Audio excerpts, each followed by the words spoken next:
Rara, no es tan rara dentro de las enfermedades huérfanas, pero es una enfermedad que hemos llegado a ver y que el cuadro clínico pues, puede ser pues, tan heterogéneo que hay muchas presentaciones clínicas en donde podemos llegar a sospecharla. Al final es una enfermedad de descarte, pero pues sí es considerado relevante, está interesante la fisiopatología. Y todos lados la hemos escuchado, ¿no? Desde los capítulos de esos de Dr. House. Bueno, la amiloidosis que vamos a ver son generalidades. Obviamente vamos a hablar de la amiloidosis sistémica. Hay una gran clasificación. Entonces vamos a tratar de ampliar lo más que se pueda acerca del tema. Este es el contenido que vamos a ver. Vamos a dar un poco de introducción, la patogénesis y la patología, que ahí en patología, pues, alemán que están amigos de los patólogos, pues, por ahí se cita un poco. Vamos a hablar sobre su clasificación, es decir, los tipos de amiloidosis sistémicas, las manifestaciones clínicas, cómo llevamos al diagnóstico y tratamiento, y vamos a tratar de asentar la información que veamos en un caso clínico corto. Este señor que está aquí es el señor Rudolf Virchow. Él fue el primero en describir, en el mitad del siglo XIX, el término de amiloide. En aquel momento él pues, evidenció a nivel de la microscopía óptica hallazgos en un paciente enfermo que es la afección renal y se le hizo muy parecido a lo que se observa cuando observaban el almidón en la microscopía. De hecho, esta es una foto de una planta, ¿no? y se establece el almidón. Entonces lo incubaban en yodo en aquella época, los cortes que hacían para observar al microscopio, y parecía estas imágenes marrones muy parecidas a las incrustaciones o a los depósitos de amiloide, ¿no?, que observaban en el cuerpo humano. Entonces de ahí viene el término de amiloidosis, porque pues, en aquellos momentos se le observó mucho parecido al almidón. En términos generales, pues la amiloidosis va a significar el depósito en el espacio extracelular de fibrillas, y esas fibrillas van a estar constituidas por proteínas de bajo peso molecular. Es decir, la amiloidosis se trata de proteínas anómalas, patogénicas, que se van a acumular y van a generar pues, el depósito en el tejido extracelular y van a entorpecer el funcionamiento de los órganos. Y estos depósitos pueden ser en cualquier parte del cuerpo. Podemos dividir las enfermedades por amiloide en presentaciones sistémicas o localizadas, en afecciones adquiridas o hereditarias y de acuerdo a las manifestaciones clínicas. Si bien ahorita acabo de mencionar que pueden depositarse en cualquier órgano, hay algunas manifestaciones de algunas entidades donde son órganos específicos. Ahorita vamos a ver un poco de ello. ¿Qué es el equivalente entre primario, secundario y hereditario? Dentro de las sistémicas, ahí vamos a ver, y vamos a ver específicamente eso que comenta el doctor, las hereditarias, adquiridas y primarias. Esta es la nomenclatura que se utiliza incluso desde hace unas 6 décadas. Se mencionan las primarias como la asociada a mieloma y las que no se encuentran con otra enfermedad, ¿no? Y ya las secundarias asociadas a cualquier otra. Sí, a fenómenos inflamatorios sistémicos, crónicos, y dentro de la sistémica, la primaria, perdón, pues sí, disgracias de células plasmáticas. Ya vamos a ver un poco de ellos de cada uno. La nomenclatura, digo, tiene más de 6 décadas, ¿no? Y le ponen A de amiloidosis y X o la siguiente letra de acuerdo al tipo de proteína que se ve afectada o las características de la misma. Entonces aquí están los ejemplos que acaba de mencionar el doctor, ¿no? La AL, que también se le conoce como amiloidosis primaria sistémica, pues no es que una causada por cadenas ligeras, ¿no? La L de la insulencia. La AF, que es familiar o hereditaria, que es mutaciones muy específicas de ciertas proteínas, y la A, que es por la proteína amiloide, que sea en el contexto de enfermedades inflamatorias crónicas.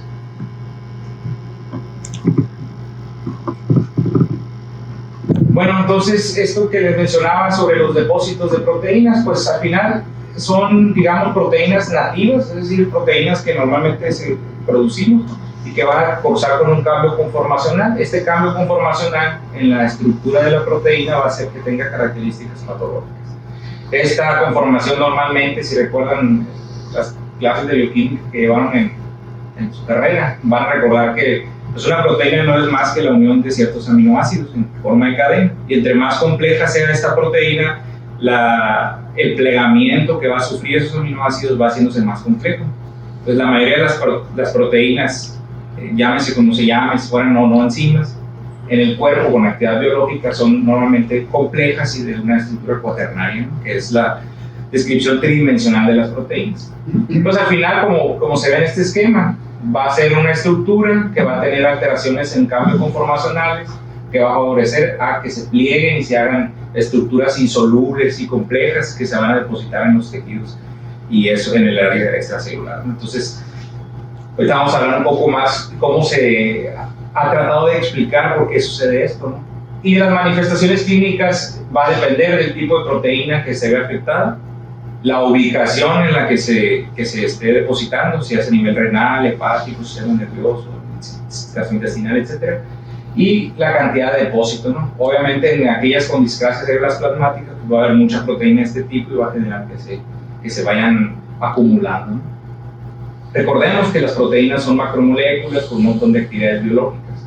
Entonces, estas cadenas, como les mencioné, estas proteínas que no son más que aminoácidos juntos y que van formando estructuras complejas, pero va a llegar un momento en el que, o ciertas condiciones muy especiales que van a generar que esas proteínas se vayan plegando, acumulando y generando efectos patológicos.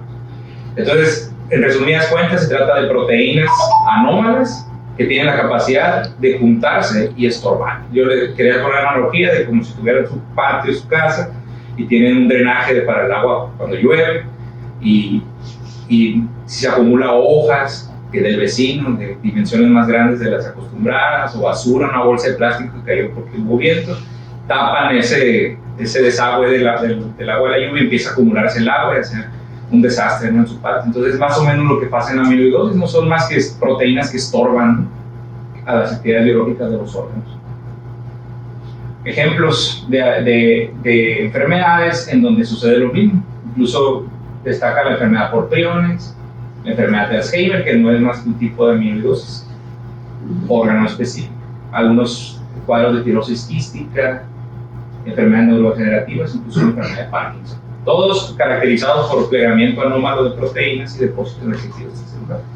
Entonces, ¿cuáles son los mecanismos que hacen que pase una proteína nativa, normal, que funciona, a plegarse y a ser patológica? Pues no son muy claros, pero hay muchas vías por las cuales se ha pensado que puede llegar a suceder. Fenómenos de interacciones proteína-proteína, control molecular en el ensamblaje. Si ustedes recuerdan, el código genético que está en el núcleo de la célula pues trae, digamos, la información para codificar una proteína, ¿no? Así funciona, ¿no? El código genético, a través de los ribosomas se producen las proteínas y hay cambios conformacionales posteriores a la síntesis post-traduccional en el aparato de Golgi. Eso es como funciona la célula humana, ¿no? Entonces, cambios o alteraciones que se dan post-traduccionales en los cambios conformacionales es lo que más se piensa que puede conllevar a que la proteína sea inestable y anómala y que finalmente sea proclive a generar depósito. Otras condiciones como el pH, la concentración iónica, la temperatura, pueden hacer que ciertos microambientes sean más susceptibles a que se depositen estas proteínas. Un ejemplo, un riñón, normalmente el ambiente es más ácido que a nivel intestinal. Entonces, hay ciertas proteínas como la de Ben-Jones y otras cadenas ligeras que pueden llegar a dar amiloidosis a nivel renal por las condiciones del microambiente que se generan en esa zona. Y obviamente lo que les menciono, nuestra protección de la proteína en su estabilidad y la dinámica que va a generar que se generen pues, los depósitos en forma de fibrillas. En cuanto a la patología, bueno, esta es una cadenita del tiempo, ¿no?, de cómo se puede escribir. En 1838 este señor pues describió el almidón vegetal, ¿no? Entonces fueron de que, qué bien, estaban experimentando con el microscopio. Fue cuando Virchow pues adoptó el término amiloide en el 54, que lo mencionamos en las primeras diapositivas. Y ya este señor, como 5 años después, estableció que evidenciaba los depósitos amiloides de estas características, las razas, o sea, en ese momento no había tinciones, nada más veían acumulación en espacio de esta célula de un contenido acidófilo. Hasta que en el 83, 30 años después, pues este señor inventó la tinción de rojo. Ahí es donde pudieron evidenciar que había un tinte característico en los depósitos de las proteínas tipo amiloide. Y fue hasta 1920, ya en el siglo pasado, en donde le hicieron una microscopía polarizada y vieron que es esta imagen, vieron cómo la tinción con rojo como la proteína amiloide parecía ya una birrecuperancia verde manzana. Ya en la década de los 50 se empezó a usar esta tinción, que es teoflavina T, que es esto que está aquí, que da esa coloración amarilla verdosa. Estos son glomérulos, ¿no? La mayoría de las imágenes histológicas que vamos a encontrar siempre van a ser el riñón, porque es el principal órgano que se ve afectado en la amiloidosis sistémica. Entonces, lo que les mencionaba anteriormente, normalmente estas proteínas que van a generar la presencia de fibrillas son proteínas de bajo peso molecular, que va de 5 a 25 kilodaltons. Entonces, como mencioné previamente, es una cantidad de eventos desafortunados que hacen que esa proteína sea proclive a acumularse y a generar eventos patológicos, que se llama fibrilogénesis. Es decir, una proteína normal, nativa, que se produce, que tiene actividad biológica, termina siendo estorbosa al final, ¿no? ¿Qué factores contribuyen a que esto suceda? Ya vimos algunos ahorita, pero hay factores genéticos importantes, y de estos surgen las enfermedades o las amiloidosis hereditarias, ¿no? Son mutaciones puntuales de lesiones, clones de parada prematuros, que hacen que la proteína tenga ciertas alteraciones, aunque sean muy sutiles, pero que van a ser en el ambiente adecuado propensas a que se junten y se precipiten, ¿no? Hay algunos componentes de la matriz celular que pueden llegarse a afectar. Es decir, por ejemplo, tenemos una proteína, una inmunoglobulina, una cadena ligera de inmunoglobulina que normalmente no haría nada, pero puede llegar a hacer interacciones con proteínas de la matriz extracelular mutadas. Es decir, por ejemplo, una apolipoproteína E, un glucosaminoglucano mutado, afectado, anormal, que hace interacción con una proteína sana y favorece que sea proclive a precipitarse, ¿no?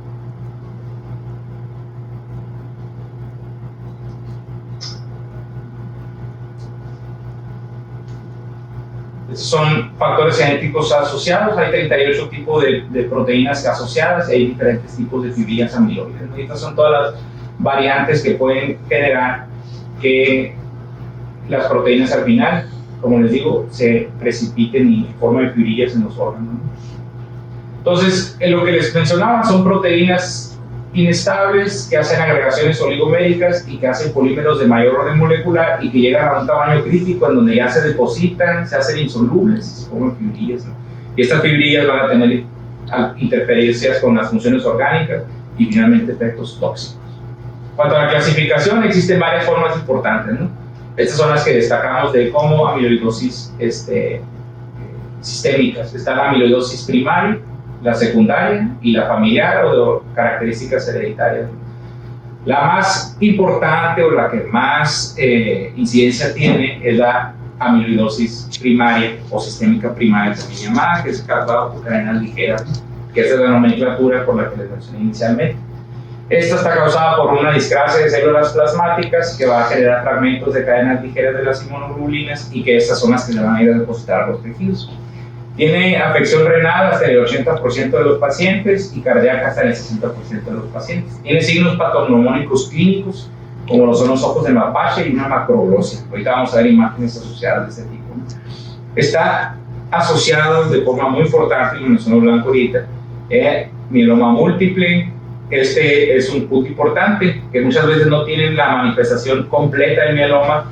Para enfermedades de gamapatía monoclonal de significado incierto, que no cumplen con los criterios, pero hay pues proteínas monoclonales y estas de una célula monoclonal, y estas son las que generan amiloidosis finalmente, ¿no? Puede estar asociada a linfoma u otras enfermedades que también tienen que ver con el sistema inmunológico. La amiloidosis secundaria, esta va a estar causada por la proteína amiloide. Esta es una reactante de fase aguda que se secreta o se sintetiza, mejor dicho, en inflamaciones crónicas. Entonces, esta suele ser más común en países como los nuestros, en donde la prevalencia de infecciones crónicas o afecciones crónicas no tratadas adecuadamente, inflamatorias sistémicas, pues es más relevante que en los países del primer mundo, ¿no? Se asocia a artritis reumatoide, enfermedad inflamatoria intestinal, tuberculosis o endocarditis subaguda. Tiene mayor predilección por afectar el riñón hasta el 90% de los casos, y es raro que llegue a afectar el corazón, la amiloidosis secundaria, ¿no?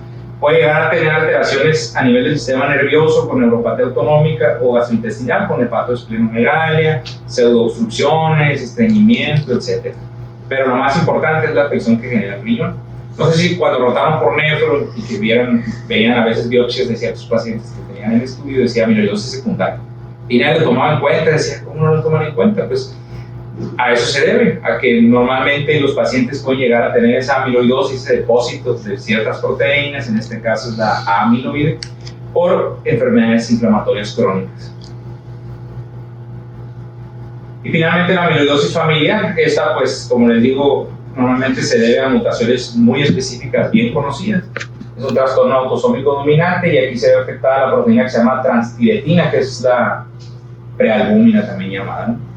Las características es más rara que las anteriores, es más común en estos tipos de países y está asociada pues, a las alteraciones de mutaciones de esta proteína que la hacen proclive a depositarse.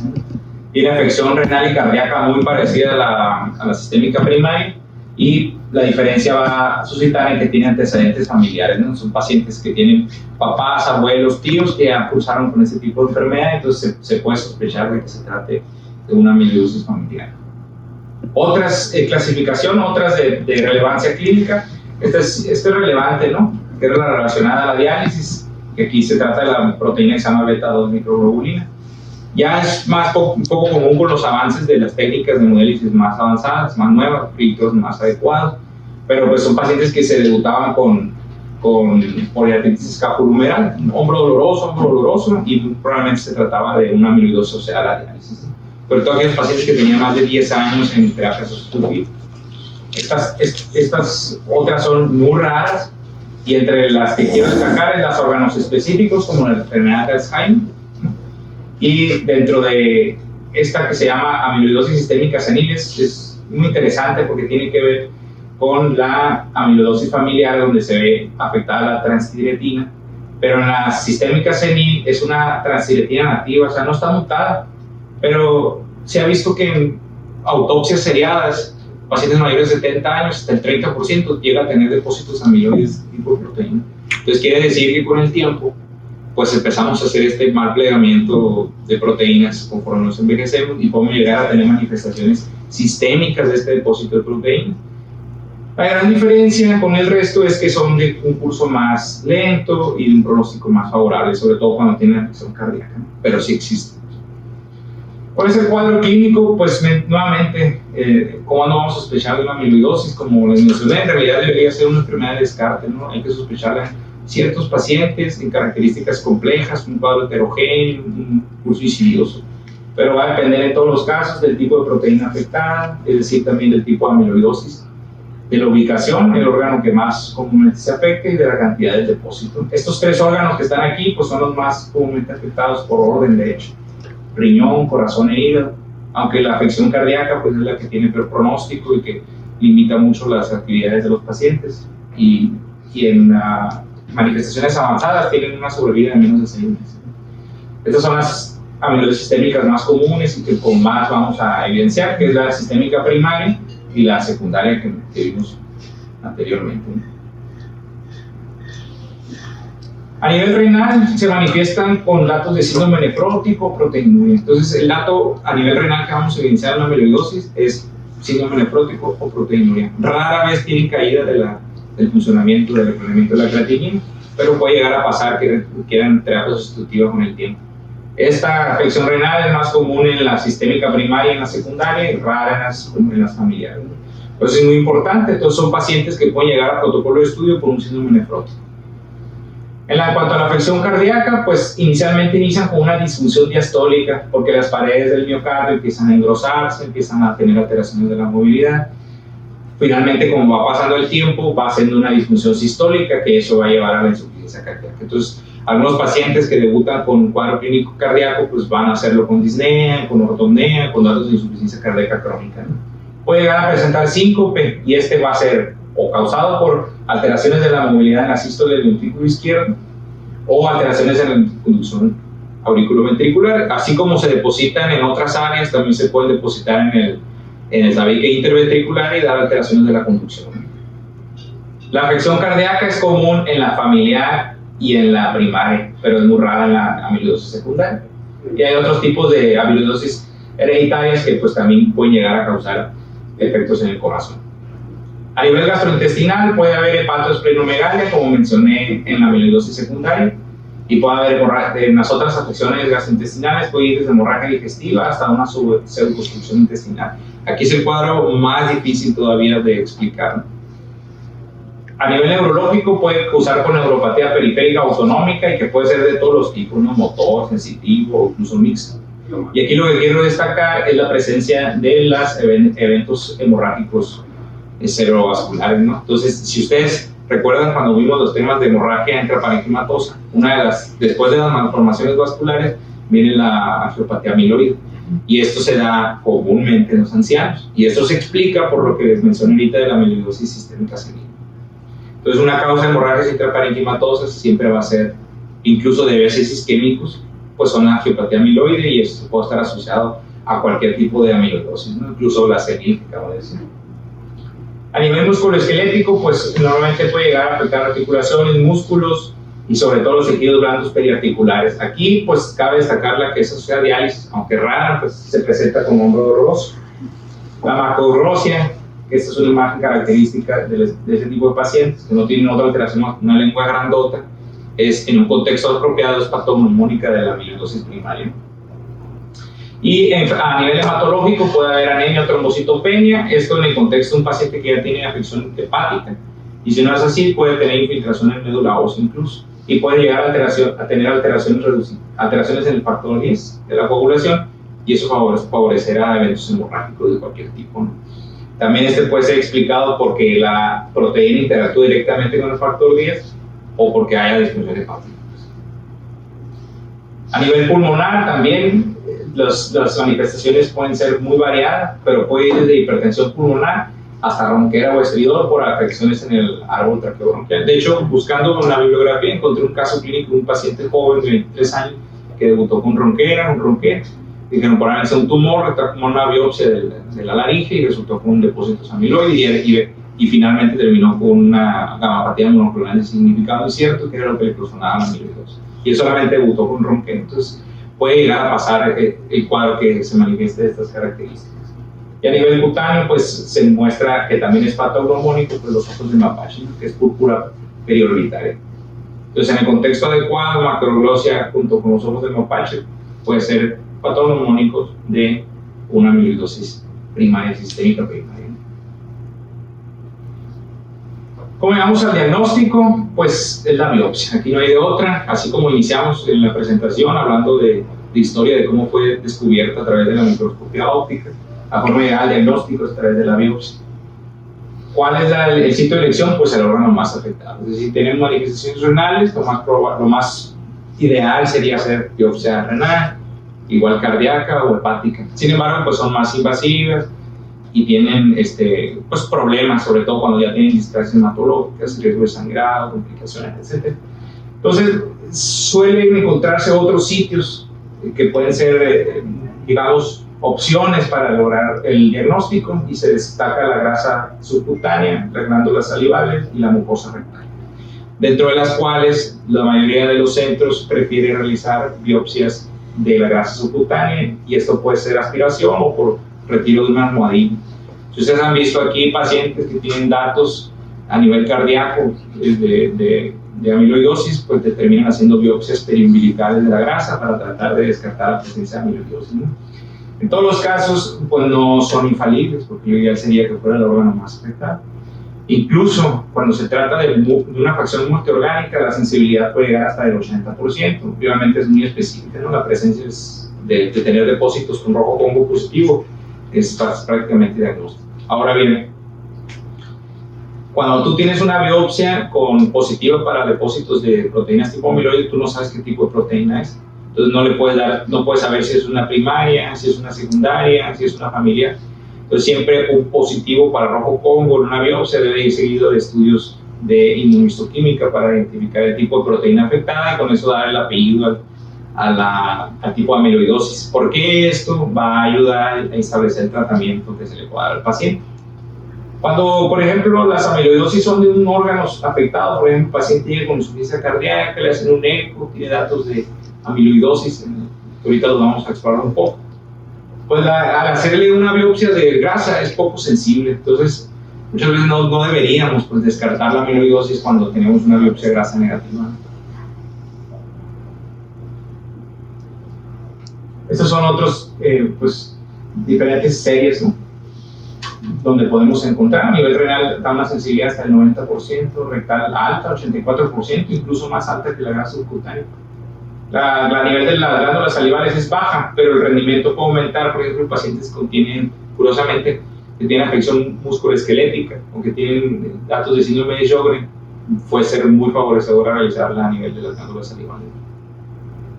Estas son imágenes que mencioné previamente, también son renales, ¿no? Esta es una imagen de glomérulos con tinción de rojo Congo y se ve cómo destaca, ¿no?, en la matriz extracelular, pues, este depósito de células, ¿no? Y esta es con la efecto de luz que mencioné ahorita, y como también se ve diferente, es decir, pardoso. Esa es con la teofrobina y las igual, ¿no?, con la luz. En todos los casos, pues, se ven los depósitos, pero el diagnóstico se establece, pero recuerden que no podemos establecer la etiología precisa de la amiloidosis hasta que se hagan los estudios de inmunohistoquímica. Bueno, ¿cuál es el tratamiento en general? Pues va a depender, obviamente, ¿no?, como casi en todo, de la causa y del tipo de amiloidosis para establecer un tratamiento. Vamos a iniciar con la amiloidosis secundaria, que son de las, como mencioné inicialmente, tanto la primaria como la secundaria, pues son las que más vamos a ver. La secundaria aquí va a ser tratar la causa subyacente. Si el paciente tiene artritis reumatoide, tiene enfermedad inflamatoria intestinal, pues hay que tratar el proceso inflamatorio que tiene y con eso va a atenuar los efectos de los depósitos de proteína A. Se pueden utilizar colchicina, pero esta nada más se ha visto en este tipo de enfermedades, pues útil, el resto no es útil. Y se puede llegar a utilizar, pues, hasta desde tocilizumab, que es una anti-interleucina 1, o hasta rituximab, ¿no?, en pacientes en donde el fenómeno inflamatorio es severísimo. En estos, pues el curso va a ser insidioso y el pronóstico va a depender de la causa subyacente. Recuerden que la principal órgano afectado es renal y suelen tener un pronóstico más favorable a los 5 años, ¿no?, de más del 80%. Esta es la complicada, que es la amiloidosis primaria sistémica, porque el pronóstico sin tratamiento puede llegar a 2 años a fallecer los pacientes. Aquí se va a tratar como mieloma. Si ustedes recuerdan el tratamiento, cuando vimos el tema de hematología de mieloma múltiple, pues prácticamente vas a tratar un mieloma, porque al final se trata de una displasia de células plasmáticas. Entonces se puede utilizar en aquellos pacientes frágiles, muy afectados, con afección de más de 2 órganos, pues con terapia paliativa a través de melphalan y esteroides. En caso de que el paciente esté fuerte, no tenga un ECOG adecuado, sea candidato al trasplante de células hematopoyéticas, que al final es el único tratamiento curativo, pues se le dan dosis altas de melphalan y un sistema de inducción que ahorita vamos a ver. Pero solamente 40% responde y de estos, pues nada más la mitad son candidatos al tratamiento. Entonces el pronóstico final de estos pacientes es muy complicado, muy mal, sobre todo cuando tienen miocardiopatía o desnutrición. Como les dije anteriormente, no llega ni a 6 meses el pronóstico. Entonces, al final, el objetivo de la terapia va a ser disminuir la morbilidad y la mortalidad en estos pacientes. Entonces, aquí es prácticamente ver si es candidato o no al trasplante de células hematopoyéticas en los centros donde se puede realizar o si los podemos enviar. Las guías europeas de tratamiento de este tipo de problemas, pues, promueven que tú inscribas a los pacientes en ensayos clínicos propios, tratar de obtener beneficios de terapias blanco. Pero en general, como les mencioné previamente, pues es malo el pronóstico. El sistema de inducción actual es este, ¿no?, con ciclofosfamida a base de bortezomib y esteroides, ¿no?, y ya después se puede utilizar, pues, el trasplante y el seguimiento. Este otro tipo de medicamentos, como la talidomida, se puede también en manejo de sostén, pero al menos en la literatura anglosajona, pues ya no se utiliza tanto. Estos son los criterios de elegibilidad para trasplante y si se fijan, pues son muy complicados de lograr, ¿no? Paciente relativamente joven, sin afección cardíaca, con buena función sistólica, que tenga buena función renal o tenga terapia sustitutiva ya bien establecida, que tenga un ECOG debajo de 2, un DIGA debajo de 2, que no tenga más de 2 órganos afectados, que no tenga dependencia de oxígeno. Entonces, son pacientes que realmente deben estar fuertes para poder tolerar el tratamiento. Precisamente es para eso los criterios de elegibilidad. Está en negro la diapositiva. Acercamiento. Entonces, este nada más es un esquema, pues aquí también de la guía europea, nada más es para que les quede claro, pues, que la que puede llegarse a tratar con este tipo de características, tipo cáncer, tipo mieloma, pues la amiloidosis primaria sistémica, ¿no? Y la dicotómico de aquí si es o no apto para recibir trasplante de células hematopoyéticas, ¿no? Y la evaluación pues se da un seguimiento, ¿no? Dicho pues todo esto, este es un pequeño caso clínico que les traigo. Es una revista peruana, pero me pareció interesante, ¿no? Y es el cuadro clínico más severo de las afecciones de la amiloidosis, ¿no? Entonces, esto empezó en el 18 de abril de 2018. Es un muchacho joven de 38 años que trabaja en la construcción, que tenía carga genética para diabetes nada más, no tenía enfermedades crónico-degenerativas, no tenía consumo de medicamentos, por lo demás hacía su trabajo y no tenía ni mayor problema. Y lo derivaba de evaluación médica porque empezó a tener disnea de moderados esfuerzos, tos productiva y edema de miembros inferiores de 4 meses, con un curso progresivo, ¿no? Cada vez iba peor. Entonces, al momento de su evaluación inicial, pues dolores de cúbito y no tenía ni palpitación en el dolor torácico. Signos vitales destaca una tendencia a la hipotensión y una taquipnea, por lo demás no había mayor problema. Pero pues tenía datos francos de insuficiencia cardíaca, ¿no? Tenía incurgitación yugular, tenía estertores finos a nivel basal de los 2 pulmones y tenía edema de miembros inferiores, y hasta aquí destacan los laboratorios iniciales, ¿no? Tenía anemia. Por lo demás, en la anemia celulares blanca no había mayor problema, tenía una discreta elevación de la creatinina, una hiponatremia probablemente dilucional por la cuestión de la insuficiencia cardíaca, y una hipoalbuminemia con un aumento de la globulina. Más o menos vaya imaginando por dónde van. Entonces, el electrocardiograma, que lo describe pues, muy dentro de la normalidad, a pesar de que tenía una afección cardíaca relevante, ¿no? Destaca la presencia de voltaje bajo en las derivaciones periféricas, y a nivel de las precordiales, pues una transición del primer vector bastante tórpida, ¿no? Con aumento del voltaje en estos 2 tipos de derivaciones, que podría ser secundario a aumento o engrosamiento de ciertas paredes del corazón, ¿no? Toma una radiografía de tórax, se observa pues, un derrame pleural bilateral sin mayores alteraciones. Realmente no observan una cardiomegalia franca, aunque si somos estrictos, pues al menos un grado 1 se tenía en esta radiografía. Y ahí en la radiografía pues observaron ciertas lesiones, ¿no? Que tenían características como las que están aquí, como esta. Entonces ya empezaron a ver otras características que al principio pues no hacían sospechar mayor, sino hasta de forma retrospectiva, porque el protocolo por ese inicio fue el de la insuficiencia cardíaca. Es un ecocardiograma, esta es una toma en 4 cámaras, y aquí desde entonces evidenciaron una dilatación de ambas aurículas, y engrosamiento de la pared libre y del tabique interventricular, por lo menos lo describen así en el reporte de caso. Este es un eje para externar largo, como se observa la aurícula izquierda, el ventrículo izquierdo. Esta es la comunicación auriculoventricular, ventral y el tracto de salida de la válvula aórtica. Y aquí observan en estas flechitas que está aquí nuevamente, pues el engrosamiento que se observa, que describí anteriormente, de la pared tanto interventricular como de la pared libre del ventrículo izquierdo, y una imagen heterogénea, moteada, que es característica de los estudios ecocardiográficos cuando se trata de una amiloidosis cardíaca, ¿no? Encontrar este hallazgo a nivel del ecocardiograma hace que se sospeche, y la búsqueda intencionada, sobre todo en pacientes con insuficiencia cardíaca. Y esto otra vez, 4 cámaras, pues se observa ahí un engrosamiento y un trombo en la aurícula izquierda. Se le toman biopsias, ¿no? Dicen el eco da sospecha de amiloidosis, se hace la biopsia, en este caso fue rectal, así el centro lo prefirió realizar, y se observan en esta flecha que está aquí, esto sería lo normal de este espacio, entre las glándulas que se ven aquí. Y acá se observa un conglomerado acidófilo, ¿no? La tensión habitual de natrocina y eosina. Y acá pues los espacios que debería haber, y aquí el depósito importante a nivel extracelular, ¿no? A nivel de la basal de la mucosa, que es esto que está aquí.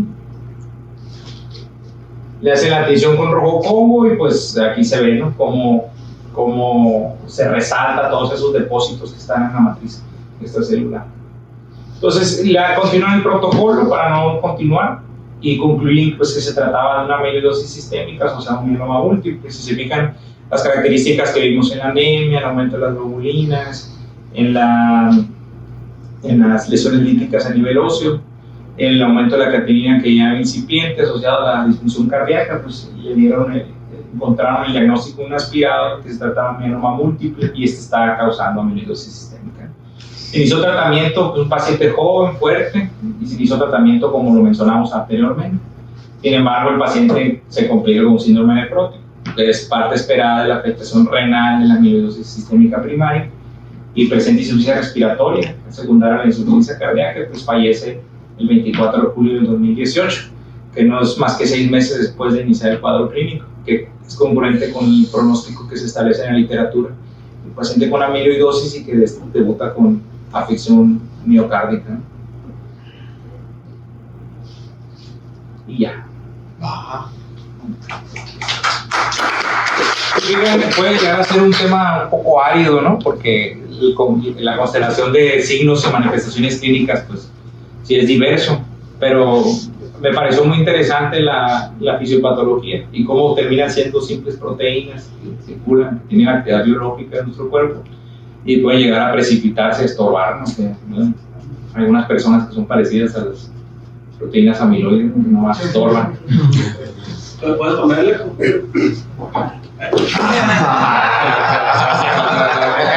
De paseo, no. La resonancia magnética también.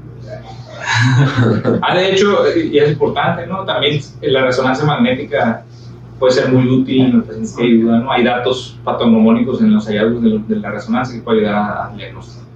Entonces, digo, hasta en el electro se veía, ¿no? La mayoría de los complejos estaban chicos, excepto los que correspondían a la masa muscular ventricular. Se caracteriza, es una miocardiopatía infiltrativa, pero que da un patrón restrictivo. Se fijan, el tamaño ventricular está conservado, lo que está dilatado en las aurículas. ¿Por qué? Porque hay más depósito de la proteína amiloide pues, en la masa ventricular, que es donde más músculo hay, y las aurículas empiezan a dilatar y ya, sobre todo en las seniles que mencionaba, pues pueden desencadenar fibrilación auricular. Ponlo en la de parasternal. Pues en la parte en el control. Ok. Además del infiltrado en las capas musculares, también puede haber infiltrado pericárdico. De hecho, hay un pequeño derrame pericárdico. Aquí está. Bueno, eso lo podemos distinguir. Esta es la aorta, entonces todo derrame que está arriba de la aorta es derrame pericárdico. Si lo veamos más abajo, pues sería un derrame pleural. Y también hasta en un 15% de los pacientes se puede depositar en lo que es la válvula aórtica y pueden causar estenosis aórtica, que serían los casos que van a aparecer más temprano con una disfunción sistólica. La mayoría, como lo comentó Espinosa, pues hacen disfunción diastólica. Y pues son de sospecha, para aumentar la probabilidad, como mencionaban ahorita, a estos pacientes por protocolo se les debe hacer la resonancia magnética cardíaca, donde lo que esperamos encontrar es un realce tardío. Sería lo más asociado. En cuanto a lo renal, cuando hacen la biopsia, lo comenté con Esperanza en la mañana, es una glomerulonefritis como similar a la del mieloma múltiple, aunque no sea una amiloidosis asociada a mieloma, creo que es focal segmentaria. Sí, son fenómenos focales segmentarios. Y realmente no hay diferencia histológica. La diferencia, por ejemplo, cuando estamos abordando la nefropatía, que pensamos que es mieloma, es la relación capa-lambda, está invertida en el mieloma múltiple, hay más lambda que capa, ¿no? Más días que una es una 100, sería 100 a 1. Pues ya, todo amiloidosis. Sí, es un tema árido, diagnóstico por exclusión, no lo vas a pensar de primera instancia, te va a ganar la patología por la afectación del órgano, a pesar de la línea del tiempo, más de 1700 años, donde ya se describe por primera vez y que el estándar de oro va a seguir siendo la biopsia, y no sé si está subrogando el Propocom, ¿no? Sí, sí hay. Lo sigue subrogando, ¿no? Entonces, No, pues sí hay contrato para jugar. es una limitante grande, pues, para llegar al diagnóstico certero. Lo que llama la atención que se traduce más en personas adultas, ¿no? Varones y personas adultas, y es un curso muy benigno. Entonces, tal vez donde metería un poquito de ruido sería que en las enfermedades que mencionaste, de procesos degenerativos por el acúmulo de esas múltiples proteínas que a lo mejor son los que nos ha dejado la investigación, que se han descrito bastantes, como dices, 32 o más proteínas, y que posiblemente puedan se inferir, modificar o ir al tratamiento, el hecho de que la dieta tiene que ver mucho, ¿no? Están haciendo unas revisiones sobre ahorita en lo que es el Parkinson, el enfermedad de Alzheimer, haciendo estudios comparativos con el tipo de dieta que se da a estos pacientes, que modifica mucho la evolución clínica en cuanto a la dieta keto. Pues. O sea, haciendo una modificación de esa dieta, posiblemente podamos impedir. No sé qué tanta fisiopatogenia tenga la alimentación en esta patología, no contando lo hereditario. Y el tratamiento, pues me sorprende que su magatinib y el ematinib, que son medicamentos muy novedosos que ni aún así modifican el curso de la enfermedad, y los anticuerpos monoclonales. Entonces, En versiones familiares, que ahorita mencioné, ¿no? Que son mutaciones bien conocidas de la transtireína, de la prealbúmina, se han sacado anticuerpos contra específicamente esas proteínas, ¿no? Pero, o sea, representa menos del 5% de todas las amiloidosis, las familiares. Entonces, realmente ni siquiera existen en México, pues, ese tipo de tratamientos, pero nada más tiene impacto en las versiones familiares. y el Belfala, pues, ¿Cómo tratarlo? Por ejemplo, también me destacaba que no deberíamos, si identificamos, por ejemplo, una displasia de células plasmáticas, una generación monoclonal, tenemos afección renal, no hay que hacer la conjetura de que está en una amiloidosis, siempre y cuando no exista el resultado de la biopsia. Si el curso del nébulo más de 5 años, a diferencia que dices que a 2 años, cuando no te afecta el corazón, te llevas que únicamente estás con el riñón, se te va más de 5 años. Y con ese tratamiento, aquí tenemos el caso viviente del doctor Guillermo Valadez, nefrólogo, que le dio mieloma con un componente de amiloidosis. Y le dieron ese tratamiento que mencionaste y lleva un curso muy favorable. Bueno, ya No, ¿cuántos años? Ya llegando casi a los 5 años, con calidad de vida. Qué bien. Entonces, creo que el tratamiento sí tiene que ver mucho y el diagnóstico oportuno. Muy bien. Excelente. Gracias. Próximamente por fin.